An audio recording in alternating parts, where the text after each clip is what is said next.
Car అనేది 30,000 కిలోమీటర్లు తిరిగిన తర్వాత ఆ కార్ యొక్క ఇంజిన్ పర్ఫార్మెన్స్ తగ్గుతుంది. బండికి పికప్ తగ్గిపోవడం, మైలేజీ తగ్గిపోవడం, ఇంజిన్ త్వరగా హీట్ కావడం దీనికి కారణం ఇంజిన్ లో పేరుకుపోయిన కార్బన్స్. ఈ కార్బన్స్ అనేవి సాధారణంగా పెట్రోల్ తో నడిచే ఇంజిన్ కావచ్చు, లేదా డీజిల్ తో నడిచే ఇంజిన్ కావచ్చు, లేదా గ్యాస్ తో నడిచే ఇంజిన్ కావచ్చు.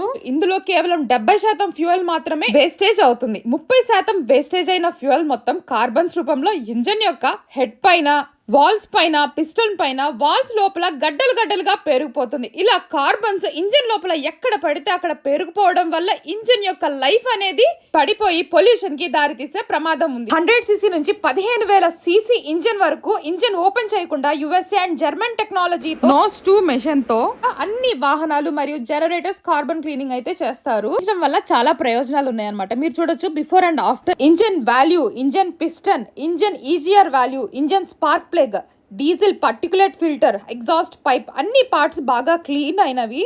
సో మీరు చూడొచ్చు అనమాట. తిరిగి ఉండాలి. అండ్ ఆఫ్టర్ అండ్ బిఫోర్ అయితే చూడండి. ఇంజిన్ పికప్ పెరుగుతుంది, ఇంజిన్ స్మూత్నెస్ అవుతుంది, ఇంజిన్ లైఫ్ పెరుగుతుంది, వాహనం మైలేజ్ అయితే పెరుగుతుంది, అలానే పికప్ కూడా పెరుగుతుంది అనమాట. ఇంజిన్ నాయిస్, వైబ్రేషన్ అయితే తగ్గిపోతుంది. సో వెహికల్ లో నుంచి వచ్చే బ్లాక్ స్మోక్ కూడా తగ్గిపోతుంది. ఇంజిన్ కార్బన్ క్లీనింగ్ చేయండి, మైలేజ్ సామర్థ్యాన్ని పెంచుకోండి, పర్యావరణాన్ని కాపాడండి.